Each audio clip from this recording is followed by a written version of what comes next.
এক সালে আগের দিন আমার মাহফিল ছিল, নির্বাচনের কয়েকদিন পরে 1 অক্টোবর তখন নির্বাচন হয়েছিল 2001 সালে। তখন আমি নির্বাচনের পরে মাহফিল শেষ কইরা আমি এসে ঘরে ঘুমাই রইছি। তখন আমার স্বাস্থ্য ভাই আইয়া আমারে কইতেছে, ভাই উঠেন। আমি কই কি? কই মুরাদনগর তো ওয়াজ আইছে। কই থেকে ওয়াজ আইছে? আরে কথা কয় না, লোকে ঘুমাই গেছে নাকি আপনারা? মুরাদনগর নাম শুনেন না যে আপনারা?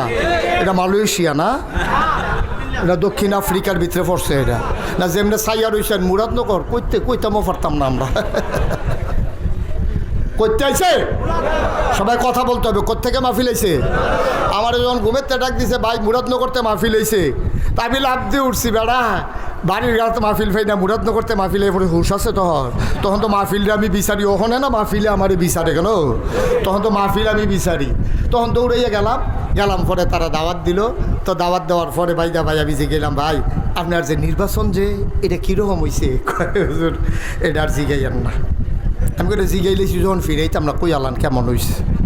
কই যদি নির্বাচন মুরাদনগর কেমন হয়েছে এটা যদি আপনার কই, তাহলে আপনি যেই আফসুস করবেন, ইস আমরা বাড়ি যদি মুরাদনগর হইতো।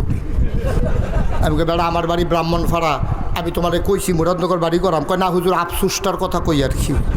আমি কই কীরকম? কই হুজুর নির্বাচনের আগে সপ্তাহখানেক আগে দিয়ে একবার আমার আইয়া ঘুমেতে ডাক দিয়া তো চৌড়ানো। তো ডাক দিয়েছে পরে হুজুর আমি লাভ দিয়ে চালাইছি রাইতের বাজে 2:30। কয়টা? তো আমি কই রাইতের 2:30টার সময় আপনি এক ডাকে উঠলেন কেমনে? কই হুজুর ফাতলা ঘুম তো, নির্বাচনের আগে কম ভালো উঠন লাগে কখন জানো তো, এর লেগে গাড়া ঘুমটা দেয় না, ফাতলা ডাকের লোকে ফালতে উঠতে যাইগা। তো আমি কই উঠতে সেটা কী তা করছ? কই উঠছি পরে এবার আইন না আমার 1500 টাকা দিছে, 500 টিকা নোট। তা আমি জিজ্ঞান কি এর টেহা? আমি কি তোমার কাছে টেহা পাই? কয় না। কয় তো কিছু কিনবা আমারতে? কয় না। তো টেহা তো ঘুরতা? কয় আরে ভাই সাহেব এদিকে কোনো খবর রাখেন না, আমরা মুরাদনগর না প্রতি বুট 500 দাম উঠছে। তা আপনার ঘরে 3 ফুট 3-5 1500। আমি হুজুর দাওয়াত দিতে নাইছেন, বুট বেচ্চা টেহা খান, টেহা রাখছেন? অসম্ভব, আমরা কি এত বেহতান নি টেহা রাখা? আমি কই কীটা কইছেন? আমি কইছি ও নির্বাচনের ওখানে বাহির হয়েছে 1 সপ্তাহ, এত আগে যখন 500 দাম উঠতে গেছে গা, আগের রাইতে কত উঠে না আছে, টেহা রাখতাম পারতাম।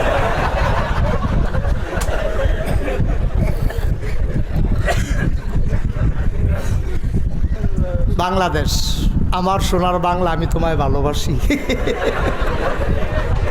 বাংলাদেশ রে, আহারে বাংলাদেশ। এই হুজুরে বোয়াইলা, তারেও বোয়া। আমিন ক, জোরে বলো আমিন। আহা মুসলমান আইয়া সেইরা। আমি বললাম আর কিতা কইছে? কইয়া সেইরা আমার যেই দূরে চমক দিছে। কয় কিতা কইছে? কারে মিয়া এমপি বানান আমারে দেন না? প্রত্যেকারীকে এমপি বানান আমারে ভোট দিবেন? কয় তো ভোট দিলে আপনি রেখি তৈব। কয় ভোট দিলে একবারে ঘরের দরজা সুদ্ধা ফিস করে দিব, কালা করে লাম। তো মনে মনে চিন্তা করলাম, মানুষে কয় রাস্তা করে দিব, মানুষে কয় স্কুল পর্যন্ত করে দিব, মসজিদ পর্যন্ত করে দিব, এবারে দিকে দরজা বেড়াই বিলে কালা করে কি চালাইলাম, ব্যাপারটা আল্লাহ যা করে কর। দিলাম বুট, করছে ফাঁস গেছে 6 মাস। 6 মাস পরে গেছি গেলাম, ভাই আপনি না কইসলেন আমরা ঘরের দরজাত কিতা বিলে ডালবেন, ডালেন না দি। কবে কইসলাম? কয় নির্বাচনের আগে। আরে মিয়া পাগল হইছে, নির্বাচনের আগে আমরা কত কথা কই, এটি সবজি ধরে বইয়া রয়েছেন কীর্তন এটি। আহারে মুসলমান রে, মরার চিন্তা আমরা ভুলে গেছি, ঠিক কিনা বলো? আমাদের কথা একরকম, কাজ একরকম, আমরা ওয়াদা করি একরকম, ওয়াদা খেলাফ করতে একটা সেকেন্ডও দেরি করি না, ঠিক কিনা কম? আবার মজা মারে এমপি সাহেব আবার কয় রে তার যে কথাটা কইলাম কিরকম? কাইপুরে ফানিত রেখ আছে, কথার রেখ নাই। ফানিত রেখ আছে, কথার ভিতরে রেখ নাই। আপনি মাশাআল্লাহ উপযুক্ত লোক, যে যত বড় বাটফার তে বাংলাদেশে তত বড় নেতা, ঠিক কিনা? যে যত মিছা কথা কইতে পারে তে হইল তত বড় নেতা। আপনি হুতনের সময় কেমনে হুতেন এ বিডিয়ে না জানে, তরকারিত নুন না হইলে আপনি যে গুমুর করে খিচালান এ বিডিয়ে না জানে। বুড়া বয়সে গুমুর করে কিল দিয়া বুহে ফিরে ধরাই লিছে। খারাস কারে কয় চিন্তা করো। হ্যাঁ বউয়ের গাওয়া আতুডান, একটু চিন্তা করেন, এটা আপনার জীবন সঙ্গিনী। হুন্না লেবাসুল্লাকুম ওয়া আনতুম লেবাসুল লাহুন্না। এই মহিলা আপনার গায়ের পোশাকের মতো, এটা কোরআন শরীফের আয়াত। আল্লাহ কইছে, ও যত বেড়াইতেছ তোমরা হইলে বেড়িয়েতের গায়ের পোশাকের মতো, আর যত বেড়িয়েতেছ সব হইলো বেড়াইতের গায়ের পোশাকের মতো। মুফাসসিরিনে কারামের ব্যাখ্যায় কয়, আল্লাহ এত টান থাকতে গায়ের পোশাকের মতো আল্লাহ তুলনা দিল গেলে, কয় গায়ের পোশাক যেমন শৈল লাগিয়া থাকে, গায়ের পোশাকে যেমন ইজ্জত বাড়ায়, গায়ের পোশাক যেমন শরম ঢাইকা রাখে, ঠিক স্বামী স্ত্রী একজন আরেকজনের ইজ্জত বাড়াবে, লজ্জা ঢাইকা রাখবে, সম্মান বাড়াবে। ঠিক কিনা বলো? অপত্তনের মানুষ, ও নোয়াগাঁওয়ের মানুষ, বিজয়নগরের মানুষ, ব্রাহ্মণবাড়িয়ার মানুষ, মন দিয়ে শোনো রে ভাই, এমনি এমনি ইসলাম আসে নাই। কত ঘামের বিনিময়ে, কত রক্তের বিনিময়ে, চোখের পানির বিনিময়ে ইসলাম এসেছে। আল্লাহর নবীকে এসে জিবরাইল আলাইহিস সালাম ডেকে কয়, ও মুহাম্মদ, সবাই পড়েন সাল্লাল্লাহু আলাইহি ওয়াসাল্লাম। নবীর নাম যতবার আসবে আমরা কি পড়ব? মনে থাকবে ইনশাআল্লাহ। আবার পড়ি মোহাম্মদ, মোহাম্মদ, মোহাম্মদ। জিবরাইল এসে কয়, আপনি মোহাম্মদ ইবনে আব্দুল্লাহ না, আজকে থেকে আপনার পরিচয় মুহাম্মাদুর রাসূলুল্লাহ। আল্লাহর নবী মারাত্মক ভয় পেলেন, তিনি ভয়ে কাঁপতে শুরু করলেন, গায়ের ভিতরে জ্বর উঠে গেল, চোখগুলো তার লাল হয়ে গেল। তিনি কাঁপতে কাঁপতে ঘরে যখন ঢুকলেন, আম্মাজান খাদিজা রাদিয়াল্লাহু তাআলা আনহা ডাক দিয়া কয়, ও স্বামী আমার। আম্মাজান খাদিজা ও তো জানে না আমার নবী যে নবী হয়ে প্রকাশ হয়ে গেছে। গেছে স্বামী, আইসে নবী হইয়া, গেছে মোহাম্মদ ইবনে আব্দুল্লাহ, আসছে মুহাম্মাদুর রাসূলুল্লাহ। আম্মাজান খাদিজা তখনও খবর পৌঁছে নাই। আম্মাজান খাদিজা ডাক দেয়া কয়, কেউ কি আপনারে কিছু বলছে নাকি? আপনি আমার কাছে বলেন। তিনি বলো প্রভাবশালিনী মহিলা ছিলেন, উনি টাকাওয়ালা মহিলা ছিলেন, পুত পবিত্রা মহিলা ছিলেন, এই জন্য ওনার নামের উপাধি হয়ে গেল তাহেরা, তিনি পবিত্রা। তার ব্যাপারে কোনো টিটকারি মস্কারা মারার সুযোগ ছিল না। আম্মাজান খাদিজা ডাক দেয়া কয়, আপনি কি কোনো কষ্টে আছেন? কেউ কি আপনাকে কিছু বলেছে? আল্লাহর নবী ডাক দেয়া কয়, না খাদিজা, কেউ আমারে কিচ্ছু বলে নাই। হারা গুহায় আমি যখন ধ্যানমগ্ন, আল্লাহর এক ফেরেশতা জিবরাইল আমার এসে ডেকে কয়, আমি নাকি মোহাম্মদ ইবনে আব্দুল্লাহ না, আমি নাকি মুহাম্মাদুর রাসূলুল্লাহ। এই কথাটা বলার সাথে সাথে একটা কথা আম্মাজান খাদিজা জিজ্ঞেস করেন নাই, কবে থেকে নবী, কে বানাইল নবী, কার জন্য নবী, এই নবী লাস্টিং করবে কতদিন, কোনো কিছু জিজ্ঞেস করলেন না। আম্মাজান খাদিজা শোনার পরে পরে এক বাক্যে রায় দিয়ে দিলেন, আপনি অবশ্যই নবী। নবীজি বললেন আমি নবী, আর আম্মাজান খাদিজার সাথে সাথে স্বীকৃতি দিয়ে দিলেন আপনি অবশ্যই নবী। চারটিখানি কথা মনে করছেন? চারটিখানি কথা মনে করছেন? 15টা বছর সংসার করছে এক লগে। নবীজিরে কাছ থেকে দেখছে নাকি দেখে নাই? কাছের থেকে দেখা, এক লগে খাইয়া, এক লগে ঘুমাইয়া, এক লগে চল্লা ফিরা, বুঝা শুননা, কোনো আগে নির্বাচনের আগে টেহা খাইয়া না, বিস্কুট চা খাইয়া না, নবীজিরে খুশি মনে আম্মাজান খাদিজা রায় দিছে আপনি অবশ্যই নবী। সুবহানাল্লাহ বলবেন না? আপনারা যেমন তেমন কথা মনে করেন না। আপনার কাছে মনে হইতেছে এটা তো কোনো কথায় না, ওখানে একটা কথা কইলে বুঝবেন এটা কথা না কি কথা। আজকে এখানে মাহফিলে যারা আছেন, মাহফিল শেষে আপনি বাইরে গিয়ে আপনার ওয়াইফ রে কইবেন, ওলি ওলি, নিজের বউরে গিয়া কইয়েন। আপনারা যারা এখানে আছেন মুরব্বী, যারা বিয়া করছেন আর কি, আপনারা বাইক গিয়ে আসেন, বউরে কইয়েন ওলি ওলি, খালি এইটা কইয়েন, ভিডিও দেখবেন, এমন খুশি মনে মান্না নিব, কইব ওলি, বিড়ির গন্ধে লগে দিয়ে আর যায় না ওলি। ঠিক নি রে? বিড়ির গন্ধে লগে দিয়ে আর যায় না, কথায় কথায় ঘুমুর করে খিচ্ছালা, তাই না ওলি। আসেনি আমরা এই খাচ্ছ? আপনার ওয়াইফ আপনার ওলি মানে না, আপনি বুজুর্গি ভাবতে হন, ভিতর বাড়ির খবর আনলে না বুঝবেন আপনি কতটা বুজুর্গ হইয়া বইয়া রয়েছেন। ঠিক কিনা ক? বাইরে দিয়ে না ফিটফাট ভিতরে দিয়া সদরঘাট, আপনার ওয়াইফ আপনার অলি দূরের কথা, আপনারা মানুষ মনে করেনি আপনারে খাইচতে, ঠিক কিনা কও আপনি? আর নবী জিয়া কইছে আমি নবী, আম্মাজান খাদিজার লগে লগে কয় নবী, এটা যেমন তেমন কথা মনে করেন না। আপনি তো আপনার ঘরও অলিয়ে দিয়ে খাওয়াইতেন পারেন না, ঠিক কিনা কও? কারণ হইল আপনার যেই স্বভাব, আপনার যেই চরিত্র, আপনার যে কথাবার্তা, আপনার যে আচার আচরণ, আপনার ভিতরে অলির লক্ষণ নাই। এটা দুনিয়ার কেউ জানুক আর না জানুক, এটা জানে আপনার ওয়াইফে, ঠিক কিনা কও? আপনি হুতনের সময় কেমনে হুতেন এবিডিয়ে না জানে, তরকারিত নুন না হইলে আপনি যে গুমুর করে খিচালান এবিডিয়ে না জানে। বুড়া বয়সে গুমুর করে কিল দিয়া বুহে ফিটে ধরাই লিছে। খাড়াস কারে কয় চিন্তা করো। হ্যাঁ, বউয়ের গাওয়া অতুডান, একটু চিন্তা করেন। এটা আপনার জীবন সঙ্গিনী, হুন্না লেবাসুল্লাহ কুমান তুম লেবাসুল্লাহ হুন্না। এই মহিলা আপনার গায়ের পোশাকের মতো, এটা কোরআন শরীফের আয়াত। আল্লাহ কইছে, ও যত বেড়াইতেছ তোমরা হইলে বেড়িয়েইতের গায়ের পোশাকের মতো, আর যত বেড়িয়েইতেছ সব হইল বেড়াইতের গায়ের পোশাকের মতো।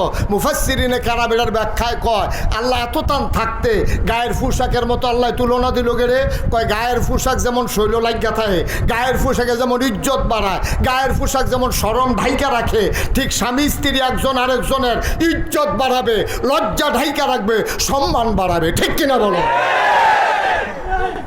কি সুন্দর করে আল্লাহ উদাহরণ দিছে দেখছে। পাঞ্জাবি হইলো তো কিছু ডিল ডাল, ভিতরের গেঞ্জি তো সিফা দিয়া ধরে রয়ে গেল। এটার নাম হলো গায়ের পোশাক, যেটা উতপ্রুতভাবে আপনার সাথে জড়িত। সুতরাং আপনার স্ত্রী আপনার জীবন সঙ্গিনী, আল্লাহ কয় গায়ের পোশাকের মতো। সুতরাং পরস্পরের জন্য সহায়ক। এ বিশ্ব চরাচরে যা কিছু চিরকল্যাণকর, অর্ধেক তার করিয়াছে নারী, অর্ধেক তার নর। এই পৃথিবীটা এমনি এমনি সাজে নাই, আপনার গৃহস্থিটা এমনি এমনি টিক্কা রইছে না। আপনি ধান রুইছেন, ধান লাগাইছেন, ধান কাটছেন, ধান লইয়া দিছেন, এরপর হিজানের থেকে চাউল কইরা ভাত রান্ধন পর্যন্ত হেভি দিয়ে, ঠিক কিনা কও? না হইলে ধান খাওয়ান লাগলো ওইল বেড়াইতে, ধান খাইলে ওইল, ঠিক কিনা কন? সুতরাং পুরুষের যেমন অবদান আছে, নারীরও অবদান আছে। আপনার নারী, আপনার স্ত্রী যদি সাক্ষী দেয় আপনি ভালো মানুষ, আসলেও আপনি ভালো মানুষ, সুবহানাল্লাহ বলবেন না? কারণ আপনার সম্পর্কে আপনার স্ত্রী যত জানে অন্য কোনো মানুষ এত জানে না। নাগাইশের ফিসাব 1 ঘন্টা 2 ঘন্টার লাগিয়া ফত্ত নাইছেন, ও আগাও আইছে, দেখতে কি সুন্দর, সাদা পাঞ্জাবি, মাথার মধ্যে টুপি, কথাটিও সুন্দর। 15-20 দিন থাকলে না টেহা হলার দিলে বুঝবেন কীরকম সুন্দর। ফার্স্ট লাইন লেখা চলে না বোঝা যায়, তাই না? কস কাটতে কাটতে ভিতরে ঢুকালায় তিনি ফ্যাসাবের নাম দিয়ে হোমা চুরি করে হেই খাইচ্ছতের, তাই না? ঠিক কিনা কও? এরপরে যদি আপনি আবার কন কিরে তুই যে আমরা গাছের কাটল চুরি করলি, তুই আবার দেখবেন আইস দিয়া আমরা গাছের কাটল কত মাইসে খা, তোরা গাছের তলে দিয়া কেউ আটতে পারিনি, কাটল হইব দূরের কথা। সুতরাং নবীজির ব্যাপারে সবচেয়ে বেশি জানেন ওনার স্ত্রী আমাদের আম্মা, যিনি জীবন সঙ্গিনী।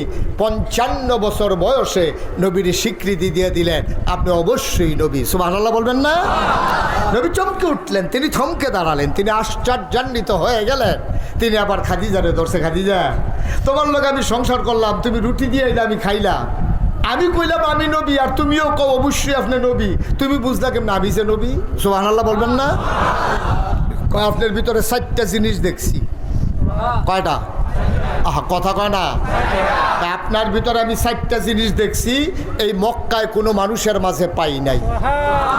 আমি মনে মনে চিন্তা করছি আপনি কিচ্ছু একটা হইবেন, এটা আমি আগেই বুঝছি। আপনি যে কিচ্ছু একটা হইবেন এটা আমি আগে বুঝছি। কই কোন দিন বুঝছো? কই যেই দিন আপনার ব্যবসায় সিরিয়া পাঠাইছিলাম। সুবহানাল্লাহ বলবেন না? এটা হলো 15 বছর আগের কথা। কয় বছর আগের কথা? কয় 15 বছর আগে বুঝছিলাম আপনি যে কিচ্ছু একটা হইবেন। কয় কি বুঝছো? কোনোদিন তো কিছু কও নাই। কয় কোয়ার দরকার নেই, এই দিনটার অপেক্ষায় ছিলাম, আজকের এই দিনটার অপেক্ষায় ছিলাম। আপনি যে কিচ্ছু একটা হবেন এটা আমি আগেই টের পাইছিলাম। কয় কখন? কয় আপনি যখন অসহায় ছিলেন, আপনার চাচার ঘরে থাকতেন, আমার সম্পদ ছিল, কারণ এর আগে আমার 2টা বিয়ে হয়েছে, 2 জামের খুব টেহা আছিল, জামাই মারা যাওয়ার সব টেহা আমি পাইছি। আমার আব্বাও ধনী মানুষ ছিল, বাফেরতে পাইছি, জামাইতে পাইছি, এই 3 জনের সম্পদ পাইয়া মক্কায় কয়েকজন ধনীর ভিতরে আমি খাদিজাও একজন, কিন্তু আমার টেহাদি ব্যবসা বাণিজ্য লাগানোর মতো কোনো মানুষ পাইতেছিলাম না। আমি সবারই জিজ্ঞেসলাম, ও মক্কায় কি একটাও ভালো মানুষ নাই? সবাই একজনের নাম কইছে, মুহাম্মাদুর সাল্লাল্লাহু। আপনার নামটা সবাই কইছে, মনে নাই আপনার আমি আনছিলাম, চুক্তি হয়েছিল আপনার লগে, দেহা আমার, আপনার শ্রম আপনার, মেহনত করবেন আপনি, ফুজি দাম আমি, ব্যবসায় যা লাভ হইব সমান সমান, সমান আল্লাহ বলবেন না? যাওয়ার সময় আপনি যে ভদ্র মানুষ, কুরাইশ বংশ, বনু হাসিম গোত্র, আপনি খুব লাজুক স্বভাবের, আপনি কখনো মানুষকে টিটকারি মারেন না, মস্কারা করেন না, কারো দিকে চোখ তুলে তাকান না, আপনি খুব ভদ্র মানুষ, এটা আমার খুব পছন্দ হয়েছিল। তখন আমি চিন্তা করলাম, আমার ব্যবসায় উনি যাবে, ওনার খেদমতের জন্য একটা লোক দরকার, আমার একটা কেনা গোলাম ছিল, আমি গোলামটা আপনার লোকে দিছিলাম যে আপনার খেদমত করার জন্য, তে ব্যবসা করে আইসে পরে তারে জিগাইলাম মানুষটা কিরম, সব আনালো করতেন না? তাই ব্যবসা করে আসার পরে তার আমি জিজ্ঞেসলাম মানুষটা কীরকম, কয় মানুষটা কীরকম কইতাম পারতাম না, তবে আমরা সবাই মিল্লা কাজ ভাগ করে নিতাম। সফর অবস্থায় সবাই মিল্লা সিরিয়া গেছি তো, যাওয়ানোর সময় সবাই মিল্লা ভাগ করছি, কেউ রান্ধন, কেউ লাকড়ি আনন, লাকড়ি ভারণ, কেউ রান্নাবান্না করন, কাঁচামরিচের ঢেউটা ভাঙ্গা দেওয়ন, ফেজ ছুল্লা দেওয়ন, এরকম নানান কাজ টাজ আমরা ভাগ করে নিছি। এই নবী মোহাম্মদ তখন তো নবুয়ত প্রকাশ পায় নাই, আপনার যে ব্যবসায়িক পার্টনার, এই মোহাম্মদের দায়িত্ব ছিল রান্নাবান্না করা শেষ হইলে বাইরা বাইরা শাহিদারি করে খাওয়ান। আমরা এই দীর্ঘদিন সফরে ছিলাম, প্রত্যেক দিন উনি আমাদেরকে খাওয়াইছে। খোদার কসম আমরা খেয়াল করে দেখেছি, সবাই খাওয়ার আগে তিনি লবণ সাওয়ার নামেও একটা গোশতের টুকরা মুখে দেয় নাই।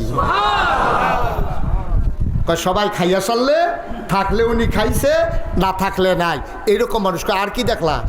আরও দেখছি, উনি দেখতাম আমরা রোদের ভিতরে বার হইতাম চাই না, উনি দেখতাম দবদবাইয়া রোদের ভিতরে আটতে আছে, আমরা কইতাম কি তারে রোদ দিদি মাথা ফাইটা যে গায়ে অবস্থা, উনি এমনি দৌড়াই কেমনে ছাতি ছাড়া। আমরা খেয়াল করে দেখতাম উনি যখন রোজের মাছ দিয়ে হাঁটে, আমরা দেখতাম ওনার মাথার উপর একটা ছায়া, উপরের দিকে তাকাইয়া দেখতাম একটা মেঘের টুকরা ওনার মাথার উপরে ছায়া দিয়া দিয়া উনি যেদিকে যায় মেঘের টুকরো ওই দিকে যায়। আমরা আরও দেখছি, কই কি দেখছো? আর কই উনি যখন জঙ্গলের কাছে দিয়া যায়, এই জঙ্গলের গাছটি ওনার দিকে এমনি জুইক্কা পড়তো, এইটাও আমরা দেখছি। সুবহানাল্লাহ কইতেন না? তখন আমরা চিন্তা করতাম বাতাসে বোধহয় যুক্তে আছে, দেখি বাতাস নাই, গাছ ঝুল্লা পড়ছে ওনার দিকে। আরও দেখছি উনি ফাত্তরের উপরে দিয়ে হাইটা যায়, ফাত্তর দেওয়ার সমান নাই, ব্রু থেব্রু ওসা নেশা, উনি দেখতাম ফাত্তরের উপরে দিয়ে হাইটা যাই গিয়া, আমরা গিয়ে ওমাগো কইয়া সিলেন দিয়ে লাই দুঃখ পাই, আর এবার গিয়ে হাইটা যাই গিয়া। চিন্তা করলাম কি রে ফাত্তরের উপরে দিয়ে এমনি হাঁটে কেমনে? পরে ওনার পিছন থেকে ফাত্তর লইয়া দেখি ওনার সম্মানে ওই শক্ত পাথর তুলার মতো নরম হয়ে গেছে। মুহাম্মদ স্বামী আমার, সেই দিন আমি বুঝেছিলাম আপনি কিচ্ছু একটা হবেন, অপেক্ষায় ছিলাম কখন হবেন। তখন চিন্তা করলাম আপনাকে তো একজন বিয়ে করে ফেলবে, আপনি যদি অন্যের ঘরে থাকেন আমি তো সুযোগটা কাজে লাগাইতে পারবো না, বিয়ে বসার আমার এত দরকার ছিল না। এর আগে আমার 2 বার বিয়ে হয়েছে, বিয়ে কারে কয় আমি বুঝছি, কিন্তু আপনি যে একটা কিচ্ছু হবেন, ওই দিন যেন আমি আপনার পাশে থাকতে পারি, এই নিয়তে আমি বিবাহের প্রস্তাব পাঠাইয়া আপনাকে আমার ঘরে নিয়ে এসেছিলাম। এই দিনটার জন্য আমি অপেক্ষায় ছিলাম, আজকের এই দিনটার জন্যে। আপনি সুপ্রকৃত অর্থে আপনি নবী। আবার আল্লাহর নবী ডাক দেয়া কয়, খাদিজা এটাই কি তোমার ফাইনাল ডিসিশন? কয় এটাই আমার ফাইনাল ডিসিশন। ও নবী আবার আপনার হাতটা বাড়াই দেন। নবীজি হাতটা বাড়াই দিলেন, আম্মাজান খাদিজা হাতের ভিতরে চুমু খাইলেন, চোখের পানি ছেড়ে দিয়ে কয়, আপনি যদি নবী হন আমি খাদিজা আপনার 1 নাম্বার উম্মত। আবার নবীজি বললেন, তুমি কি দেখা বুঝছো আমি যে নবী? কয় 4টা জিনিস। কথা মনে আছে নাকি? কয়টা? কথা কয় না কয়টা? আপনার ভিতরে আমি 4টা জিনিস দেখছি 15 বছর। 1 বছর এটা কম দেখি নাই, সব সময় দেখছি এটা আরও বাড়ছে। কয় কি কি দেখছো? কয় 1 নাম্বারে দেখছি আপনি কখনো আমানতের খেয়ানত করেন না। আরও আস্তে কোন সুবহানাল্লাহ। হুজুরে আরো জুড়ে কইবেন, আপনি যে আরো আসতে কন মরহুম, আরে জুড়ে কন, আরো জুড়ে। কয়টা জিনিস দেখছে কথা কনা? কয়টা? এক নম্বরে আপনি কখনো আমানতের খেয়ানত করেন না। সুবহানাল্লাহ কইতেন না? এটা কি যেমন তেমন কথা? বাংলাদেশে আমানতের খেয়ানত হয় নাকি হয় না? একেবারে তৃণমূল পর্যায় থেকে, অজপাড়াগা থেকে, লগের গড়ের বেড়ার লগে, এখান থেকে আরম্ভ কইরা রাষ্ট্রের সর্বোচ্চ পর্যায় পর্যন্ত আমার দেশে আমানতের খেয়ানত হয়। ঠিক কিনা বলো? যেই দেশে 92% জন লোক মুসলমান, এই দেশে ক্ষমতার মসনদে যখন তারা আরোহণ করে, মানুষের ইজ্জত আবরু তাদের কাছে যখন আমানত, এই ইজ্জত আবরু আমানতকে নষ্ট করে, এই বাংলাদেশে ওই তপ্ত রাজপথ, কেন রাজপথ ছাত্র জনতার রক্তে রঞ্জিত হয়েছে, এর চাইতে বড় আমানতের খেয়ানত আর নাই। ঠিক কিনা বলো?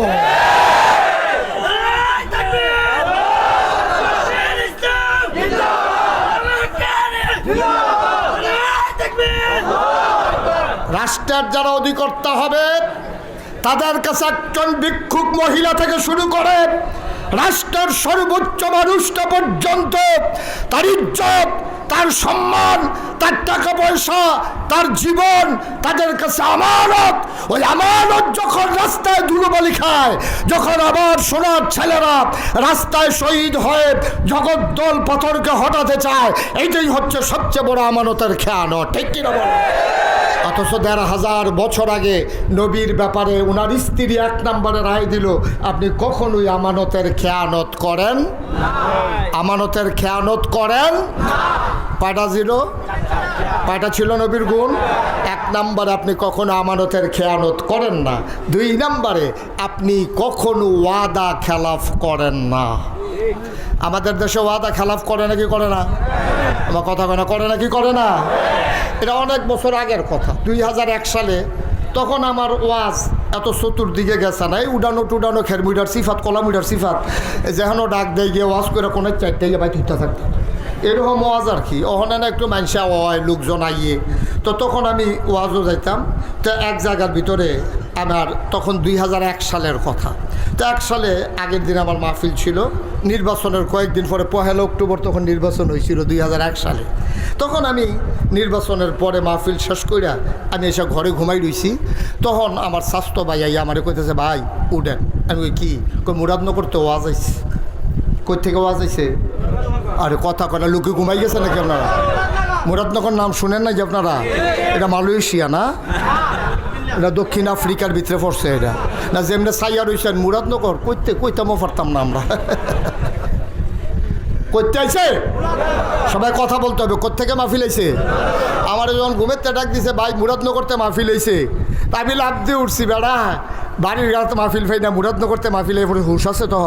তখন তো মাহফিলটা আমি বিচারি, ওখানে না মাহফিলে আমারে বিচারে কেন, তখন তো মাহফিল আমি বিচারি। তখন দৌড়াইয়া গেলাম পরে তারা দাওয়াত দিল। তো দাওয়াত দেওয়ার পরে ভাই আমি যে গেলাম, ভাই আপনার যে নির্বাচন যে এটা কীরকম হয়েছে? হুজুর এটা আর জিগাইয়ান না। আমি করে জিগাইলেছি যখন ফিরাইতাম না, কই আলান কেমন হয়েছে? কই যদি নির্বাচন মুরাদনগর কেমন হয়েছে এটা যদি আপনার কই, তাহলে আপনি যেই আফসুস করবেন, ইস আমরা বাড়ি যদি মুরাদনগর হইতো কি। আমি কই বেড়া আমার বাড়ি ব্রাহ্মণপাড়া, আমি তোমারে কইছি মুরাদনগর বাড়ি করাম। কয় না হুজুর আফসুসটার কথা কই আর কি। আমি কই কীরকম? কই হুজুর নির্বাচনের আগে সপ্তাহখানেক আগে দিয়ে একবার আমার আইয়া ঘুমেতে ডাক দিয়া তো চৌড়ানো। তো ডাক দিয়েছে পরে হুজুর আমি লাভ দিয়ে চালাইছি রাইতের বাজে 2:30। কয়টা? তো আমি কই রাইতের 2:30টার সময় আপনি এক ডাকে উঠলেন কেমনে? কই হুজুর ফাতলা ঘুম তো, নির্বাচনের আগে কমবালা উঠন লাগে কখন যায় না, তো এর লেগে গাড়া ঘুমটা দিই না, ফাতলা ডাকের লোকে ফাল দিয়ে উঠতে যাইগা। তো আমি কই উঠতে সেটা কী তা করছো? কই উঠছি পরে এবার আইন না আমার 1500 টাকা দিছে, 500 টিকা নোট। তা আমি জিজ্ঞাসা কি এর টেহা? আমি কি তোমার কাছে টেহা পাই? কয় না। কত কিছু কিনবা আমারতে? কয় না। তো টেহা তো গিত না। আরে ভাই সাহেব এদিকে কোনো খবর রাখেন না, আমরা মুরাদনগর না প্রতি বুট 500 দাম উঠছে, তা আপনার ঘরে 3 ফুট 3 5 1500। আমি হুজুর দাওয়াত দিতে নাইছেন, বুট বেচা টেহা খান, টেহা রাখছেন? অসম্ভব, আমরা কি এত বেহতান নি টেহা রাখা? আমি কই কীটা কইছেন? আমি কইছি ও নির্বাচনের ওখানে বাহির হয়েছে 1 সপ্তাহ, এত আগে যখন 500 দাম উঠতে গেছে গা, আগের রাইতে কত উঠে না আছে টেহা রাখতাম পারতাম। আল্লাহর নবীর ব্যাপারে আম্মাজান খাদিজা বললেন 4টা জিনিস দেখে। কয়টা গেল? কয়টা? আপনি ওয়াদা খেলাফ করেন না, আপনি আমানতের খেয়ানত করেন না, আপনি কখনো অভাবী কোনো মানুষকে খালি হাতে ফিরাই দেন না। কি কথা রে? আমরা তারা ভিক্ষা চাইলে কয় মাফ করো, আসেনি খাচ্ছত, কয় মাফ করো। আর নবীজি কোনো প্রমাণ নাই যে কোনো মানুষরা খালি হাতে ফিরাইছে। এই ব্যাপারে পরে একটা তাফসীর ইবনে কাসির থেকে একটা মজার হাদিস তোমাদেরকে শোনাবো। 4টা কথা আগে শেষ করি। 1 নম্বরে, আপনি কখনো ওয়াদা খেলাফ, আমানতের খেয়ানত, আপনি কখনো অভাবীকে খালি হাতে ফিরাই, আপনি কখনো আত্মীয়তার সম্পর্ক ছিন্ন করেন। এই 4টা গুণ কি শুধু না বড়? সাংঘাতিক বড়। আজকে বাংলাদেশেও এই 4টা গুণ রক্ষা করার মানুষ খুব কম। ফুতে বাপ স্বীকার করে না, জিয়ে মা স্বীকার করে না, ফুতে বিয়া করে সেইটা তে বউ লইয়া পাগল হয়, মায়ের খবর নাই। ঠিক কিনা কম? এটি বিশেষ করে বিদেশ যেটি থাকে এটি আরো সর্বনাশ। তা আটকা বউ ভাইয়া তার মাথাটা গেছে গরম হইয়া। ঠিক কিনা ক? বিদেশটা আটকাইয়া বিয়া করে সেটা তে বউয়ের কিতা করবো না কিতা করবো, কপাল বানাতে যে আম্মা রাখছে না তে অসভ্য কহে না। কথা শুনে যাও, যদি তোমার বউ মরে যায় তুমি বিয়া করলে আবার একটা বউ হয়। ঠিক কিনা কও? বউ ভাগ্যা গেছে গা, আবার তুমি বিয়া করছো, আবার বউ হইছে। মনে রাখবা, বউ গেলে বউ পাওয়া যায়, বউ মারা গেলে বউ পাওয়া যায়, কিন্তু মা মারা গেলে আর মা পাওয়া যায় না। ঠিক কিনা বল? আমরা শেষের দিকে কষ্ট হইতেছে আপনাদের না? ছেড়ে দেওয়া দরকার। আর সামান্য একটু যেই কথাটুকুন বলতেছিলাম, নবীজি কখনো কোনো মানুষকে খালি হাতে ফিরায় দেন না। এটা দিয়ে আমরা শেষ করবো ইনশাআল্লাহ। প্রমাণ কি? আল্লাহর নবী, খুব খেয়াল করো মজার ঘটনা, তাফসীর ইবনে কাসিরের ভিতরে ইবনে কাসির দামিশকি রহমাতুল্লাহ আলাইহি তিনি এই হাদিসটা এনেছেন। আমি কোথাও এই হাদিসটা আর পাই নাই। বড় মূল্যবান একটা হাদিস, আমার কাছে মনে হয়েছে বড় মজার হাদিস। আল্লাহ নবীর কাছে এক সাহাবা আসলেন, ওনার বাড়ি একেবারে নিবৃত পল্লীতে, অজপাড়া গায়ে বর্ডার বেল্টে, একেবারে সীমানায় বাড়ি। তিনি দৌড়ে দৌড়ে নবীর কাছে আসলেন, এসে বললেন আসসালাতু ওয়াসসালামু আলাইকা ইয়া রাসূলুল্লাহ। নবী বললেন ওয়ালাইকুম আসসালাম ওয়া রাহমাতুল্লাহ। সাহাবা বসে গেলেন, বললেন ইয়া রাসূলুল্লাহ গুস্তাকি মাফ কর দিজিয়ে, বেয়াদবি মাফ করবেন, একটা কাজ হয়ে গেছে। কয় কি কাজ হয়েছে? কয় নবী গো, আপনি তো আমাদের রুহানি আব্বা, নবী হইল মুমিনের রুহানি পিতা। একজন মুসলমানের 4 জন আব্বা। কয়জন? কথা কয় না, কয়জন? একজন মুসলমানের 4 জন আব্বা। একজন হইল আদি পিতা আদম, আরেকজন হইল জাতির পিতা ইব্রাহিম, 3 নম্বরে রুহানি পিতা আমার নবীজি, 4 নম্বরে যার যার আব্বা তার তার। তাহলে আব্বা কয়জন? ওখান তো আব্বা ডাহা শুরু হইলে মাইকে কেরকেরি শুরু হয়, আব্বা শেষ হয় না। ঠিক নি রে? মাইকে মাইকে হুজুর খেয়াল করছেন নি? আব্বা ডাহা শুরু হইলো, কত জাতের আব্বা।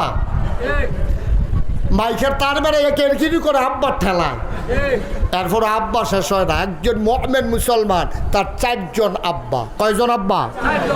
সবাই কোন মারহাবা। এখন নবীজি হলেন রুহানি পিতা। নবীজির কাছে আইসা সাহাবা কয় ইয়া রাসূলুল্লাহ বেয়াদবি মাফ করবেন, একটা কাম তো গড়াই লইছি। কয় কি? কয় আমি তো আপনার ফুত, আপনি আমার রুহানি বাপ। এখন আপনি যদি আমার আব্বা হন, তাহলে আমার বাচ্চা কাচ্চা তো আপনার নায়নাতপুর, তা আমার মেয়ে বিয়ার, খুব খেয়াল করেন কিন্তু সিহন কথা, কয় আমার মেয়ে বিয়ার উপযুক্ত হয়েছে, আমি তো থাকি একটু দূরে, মদিনা শহরতে একটু দূরে, ইচ্ছা করলে সবসময় আইতাম পারি না। জামাইটা পাইছি বালা, বদরের যুদ্ধে অংশগ্রহণ করছে, মাশাল্লাহ 5 ওয়াক্ত নামাজ মসজিদে গিয়া পড়ে, এই সিটার বাটফারির ভিতরে নাই, মাশাল্লাহ অনেক ভালো মানুষ, স্বভাব চরিত্র ভালো, আপনার ব্যাপারে খুব এশক আছে, আল্লাহর তাওহীদের ব্যাপারে কোনো আপোষ করে না। এই লোকটা পাইয়া, জামাইটা ভালো পাইয়া, দেখায় শোনায়ও ভালো, আমার মেয়েটারে তো বিয়ে ঠিক করে ফেলছি, বিয়ে তো আল্লাহ করলে হয়ে গেছে। সুবহানাল্লাহ বলবেন না? নবীজি বলছেন মাশাল্লাহ খুব ভালো খবর, আমি দোয়া করি তাদের দাম্পত্য জীবন সুখময় হোক, আল্লাহ নেক সন্তান দান করুক। সব দোয়া টোয়া শেষ। এবার সাহাবা আস্তে করে কইতাছে, ইয়া রাসূলুল্লাহ শব্দ ঠিক আছে, আপনি দোয়া করছেন, নাতিনেরও বিয়ে হয়েছে আপনার, তবে আপনার যে নাতিন, আপনার নাতিনের বিয়েতে আপনি কি কোনো উপহার টুপহার দিবেন না? সুবহানাল্লাহ বলবেন না? দেখছেন নবীর লগে উম্মতের সম্পর্কটা দেখছেন। আপনি পারবেন নি ফির সাবরে কইতেন যে হুজুর সারা জীবন আপনার আব্বা ডাকলাম, আমি তো আপনার মুরিদ, আমার মাইয়া তো আপনার নাতিন, তাই যে বিয়া ঠিক হয়েছে কিছু দিতেন না? হ্যাঁ বাড়ায় আরও আশায় থাহে, তোমার মাইয়ার বিয়ে হইলে লুঙ্গি আর সাথী তো আমি ফায় আমি। আহারে বাংলাদেশ, নবীর চরিত্র কীরকম আর আন্ডার চরিত্র আইসা কীরকম। আমরা খালি নেওয়ন শিখছি, নেওয়ন খালি আত্রা এরকম করে। বাংলাদেশও যত ফিসাব দেখবা এইটা হিকছে না, কেটাই জানি গুড়ান দিয়ে এমনি কইরা দিছি, আবার কইরা যাই গায়ে নাদাম হবিন নিবেদির টেহার আশায় বইয়া থাকে, রিক্সাওয়ালার টাকার আশায় বৈশা থাকে। আর আমার নবীজি জীবনে কেউ খালি হাতে ফিরাইল না। আর তুমি খালি নিতা হিকছো, জীবনে দিতা হিকছো না। তোমার মতো নাদানকে আসমানের নিচে আর আছে নিবে না, ঠিক কিনা কও? তুমি যেটা এই ফিরালির নাম দিয়ে যেমনি আতফাইতা খাও, এরতে বালা চান্দরা মুড়ো বইয়া লাইলে ভাঙ্গা বাসন ডলে আরো ভালা পাইলে হইল। তুমি বেটা হাত আছে, ফাও আছে, রক্ত মাংস আছে, আলেম কালাম আছে, বেটা মাটি কাটলেও তো ডেলি 500 টাকা পাওয়া যায়। মানুষের কাছে হাত ফাইতে খাইতে শরম করে না?